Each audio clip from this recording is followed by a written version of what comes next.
Hi, Karen with you today. Thank you so much for joining me. I have a scrapbook layout for Kitaholic's kits, and I am using the September 2022 kit for my layout today. And oh my goodness, this collection this month is fantastic. Lots of bright colours from Paige Evans. We've got a little bit of Vicky Booten as well, a little bit of Bo Bunny. So lots of things to choose from, and everything mixes in really, really well. My first layout today for the month, I am going springy. I really loved the florals, a part of the Splendid collection from the Paige Evans paper collection, and also the ephemera pieces. So I'm going for lots of bright colours with my layout today, and a bit of a floral explosion as well. So to create my background, I'm using some of the paints that we got, or one of the paints that we got from our mixed media kit as well this month. And we got several of the Delusions shimmer paints, and they are absolutely gorgeous. Bring a gorgeous shimmer to the page. And I'm using the green one, which is called a Dirty Martini. And all I've done there to create that background is I've wetted my brush a little bit, and then I've put a little bit of water on the paint as well, just to make it sort of be able to move across the page quite well. And I just basically put stripes of paint down the page. I have not used gesso on my white cardstock here for this one because I knew I wasn't going to use a lot of water, and I wanted to make this as simple as possible and just create a bit of, I guess, a grassy knoll, I guess, to really just allow those flowers to really pop off the page. I did add some white splatters just with some Dina Wakley white gloss spray that's just within my stash.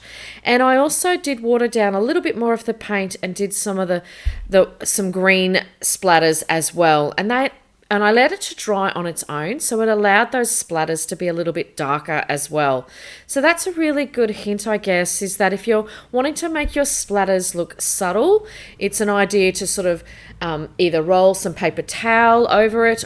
If you want it to look a little bit darker, allow it to dry as is, without even a heat tool or anything like that. Just allow it to dry naturally.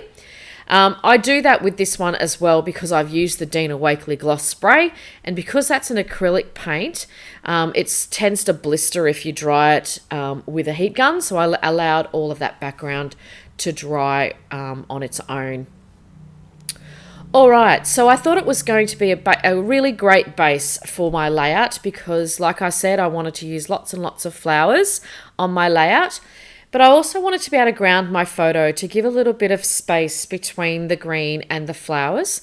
So I used a little bit of the Ledger pattern paper that we got in the kits this month, just tore a little bit off and just distressed those edges a little bit as well to add in some added interest. And I'm just having a little bit of a play there and working out how many flowers I'm going to need.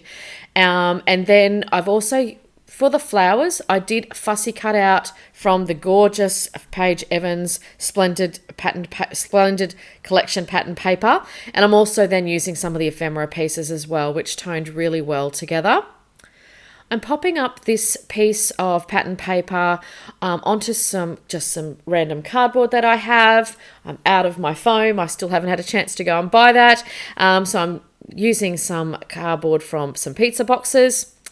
And I did use my T-square ruler to keep that. I wanted to keep that top component quite straight.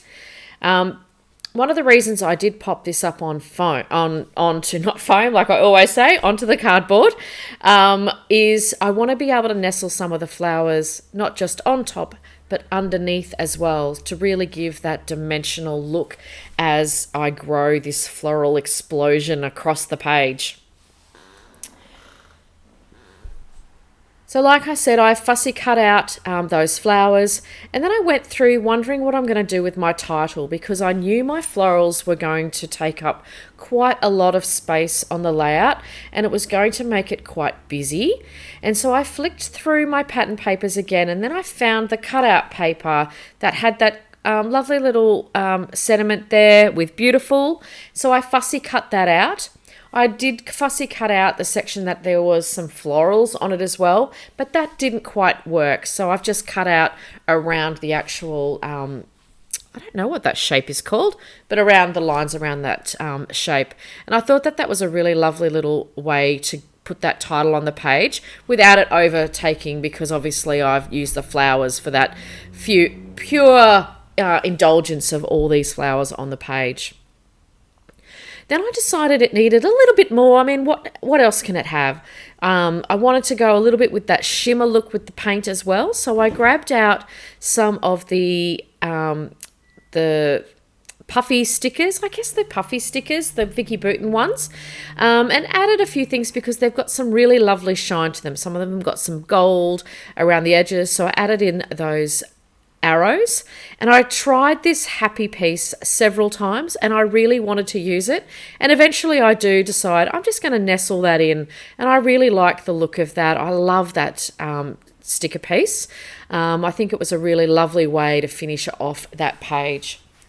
I should mention too that the photo today is of one of my closest friends' daughter, Shelby. This was taken at my 50th birthday party earlier this year. If you've been following me a little while, a lot of my layouts recently are photos taken from that event. I had a photographer, Leanne Stamatolos, attended, and she came and took photos of the party and my family portraits prior to the party. So I have got a heap of photos to actually document as part of my birthday celebrations. And I've decided that I'm not going to worry about any collections that are going to be specific. So any page that I create for this one, when I pull together all of my layouts, will have different collections, different types of layouts. I'm really not big on using an entire collection for one event. And one of the reasons for that is I get really bored really quickly. So I'm opening up here for you. I get bored and I find that I then don't, my whole, inspiration starts to wane, and then I never finish an album. So I've decided I am just going to look at a photo and go, how do I want to present this one? And then just go for it. So I will use lots of different ways of creating. So there'll be mixed media, there'll be layouts that don't have any mixed media, there'll be a range of things across the plate as I eventually finish all these photos that I've got for this party. I will leave in the description box below all the details of where you can get the kit this month. I strongly encourage you to take a look at the store. We've also got a group on Facebook where we do exclusives each month, and we love it when people share what they've been up to with all of their kits. I want to thank you so much for joining me today. I hope I've given you a little inspiration, and I will see you next time. Bye for now.